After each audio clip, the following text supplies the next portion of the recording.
Today we are going to complete a story map for the story Beauty and the Beast. And if you remember, our story map looks like this. It's got characters, the setting, the problem, and the solution. So as we go through and as we read, I would like to add to our story map. So as we come to characters, which is a person, an animal, or an object that plays an important role in the story, I want to add them. When we get to the setting, I want to add the setting. That's the where. Where does the story happen? Where are the characters at? Then I want to add the problem. The problem is what goes wrong and what needs to be fixed. The solution is how we solve the problem, how it gets fixed, how it gets resolved. So let's go ahead, start reading Beauty and the Beast by Madame Gabrielle Suzanne Barbeau de Villeneuve. Aren't you glad you don't have to write that name on the top of your paper? It's retold by Kate Bernard and it's illustrated by Cole Atkinson. Once upon a time, there lived a poor merchant with 3 lovely daughters. The youngest was so lovely, she was called Beauty. Oh, okay. So we already have some characters, right? So let's go to our story map. And under characters, we have a merchant, right? We have his daughters. So we've got the daughters. And we have one daughter that they gave the name for, right? We have Beauty. All right, let's keep going. The poor family had once been rich. However, now all they had was a small farm in the country. Oh, I found the setting. Did you see the setting there? Where does the story start happening? Right, on a small farm. So let's go ahead and put that under setting. So it happens on a small farm. Let's keep going. One day, the merchant ship sailed into port filled with riches. As the merchant left to meet his ship, his oldest daughters asked him to bring back jewels. Beauty asked only for a rose. After paying his debts, though, the merchant was poor again. He started home sadly. As night fell, he lost his way in the forest. After a while, he saw lights shining through the trees. All right, we can probably add forest as part of the setting because that's where the merchant is right now. So that's part of the setting. Let's see what those lights shining through the trees. The merchant hurried closer. Hoping to find help, he saw a magnificent castle surrounded by a beautiful garden. As he approached the castle, no one greeted him. When he entered the castle, he saw no one and heard not a sound. All right, let's go back to our story map because we have a very interesting setting there in a magnificent castle. Did you hear your vocabulary word magnificent? All right. The merchant sat down in front of an inviting fire where a delicious dinner had been prepared. He hoped that he could soon thank his kind host, but nobody appeared. He neither saw nor heard any sign of life in the entire castle.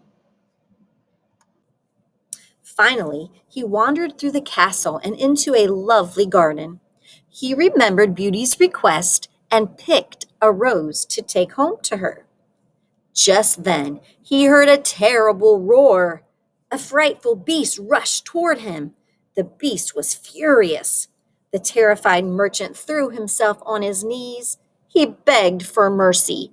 Okay, so now we're in the garden of the castle. We could probably add that to our story map as well.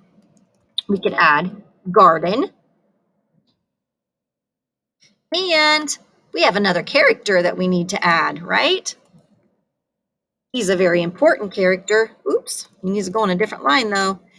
He is the Beast, right? The Beast is a character in our story. So he's begging for mercy. I meant no harm. I took the rose for one of my daughters. Please forgive me, he cried. You must pay for stealing my rose after I paid you such kindness, roared Beast. Go home and bring me one of your daughters as payment for the rose. If they refuse, then you must return and be my prisoner. Now you remember that word refuse means to say no. So if any of the daughters refuse to come back and they won't come and be his prisoner, then the merchant will return. The pale and shaking merchant returned home and told his frightful tale. The oldest daughter said he should not return. Beauty responded sadly, this beast deserves payment. You pick the rose for me, father. I will go. Her father protested, but Beauty insisted. Beauty said goodbye to her sisters. Then she and her father bravely mounted their horses. Soon they reached the castle. Beast greeted them with a loud roar. Beauty felt certain that he would harm her. She tried to hide her fear and greeted him politely. I'm going to stop right there because there is a different vocabulary word than what we had yesterday. It's the word certain. And the word certain means that you're sure of something and you know it's going to happen, right? That you believe something. So she felt certain, she believed that he was really going to harm her. Certain, sure of, known for sure, believing. I know for sure I will learn to. I am certain I will. Certain. All right, certain means knowing for sure. So the beast, did you come willingly? Asked Beast in his terrible voice. Yes, answered Beauty. You are very kind and brave, said Beast. Your father must leave. Your father must leave and never come back. Beauty wept as her father left that night. Bravely, she tried not to worry. I'll explore the castle, she thought. Beauty found each room more brilliant than the last, until finally she came to a large door. And before we see what's behind that large door, let's explore your vocabulary word, explore. Explore means to wander through a new place. So she's going to wander through this new castle. Explore, to wander through a new place. I want to explore the new playground. I want to see what fun things it has. Explore. All right, she's exploring the castle. Remember, she found that large door. Let's see what's behind it. She opened the door timidly. Inside, she saw shelves of books, a piano, music, and everything else that she could wish for. That night at supper, Beast explained gruffly, everything in the castle is yours. I hope you will be happy here. I am only a lonely, miserable beast. Months passed, and Beauty had everything she needed. Beast turned out to be very kind. Beauty became used to his ugliness and began to like him. Beauty, said Beast one evening, I could not bear it if you ever left me.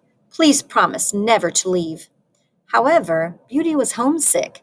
She longed to see her father again. Please let me return home for 1 week, responded Beauty. We are good friends now, Beast. I promise to return, she begged.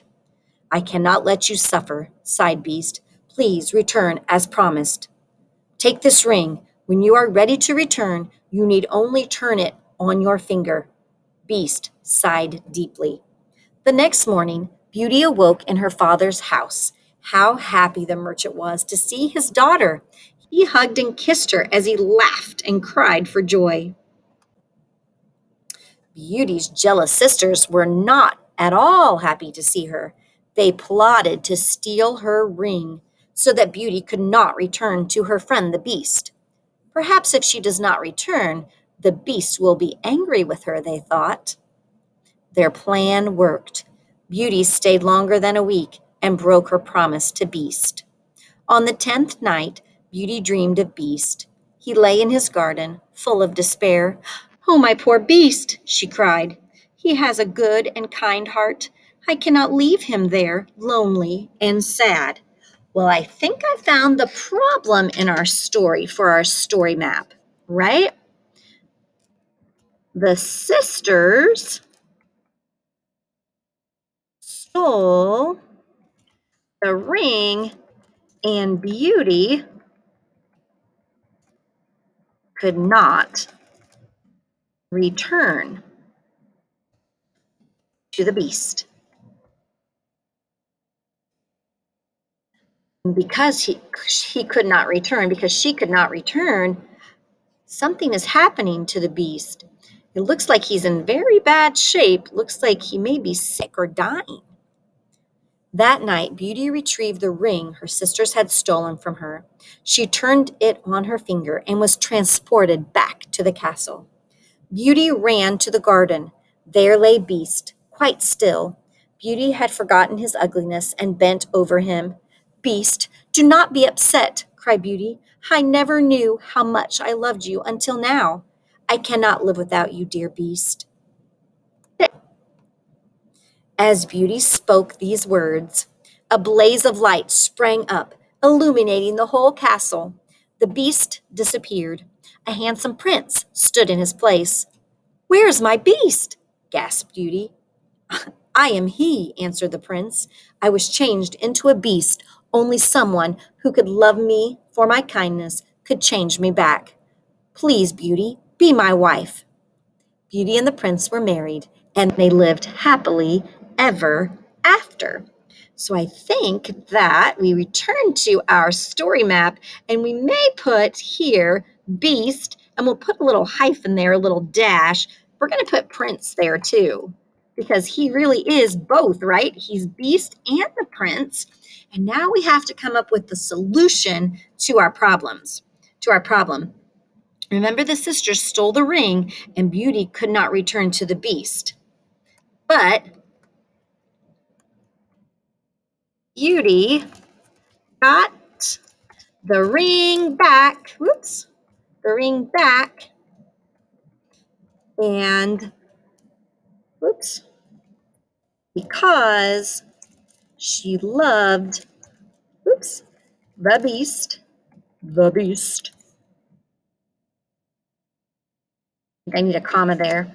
He turned back into a prince. Oops. I'm having problems with spelling today. Into a prince. Oh, that's a very nice solution. As a matter of fact, it sounds like a solution to a fairy tale because they all lived happily ever after.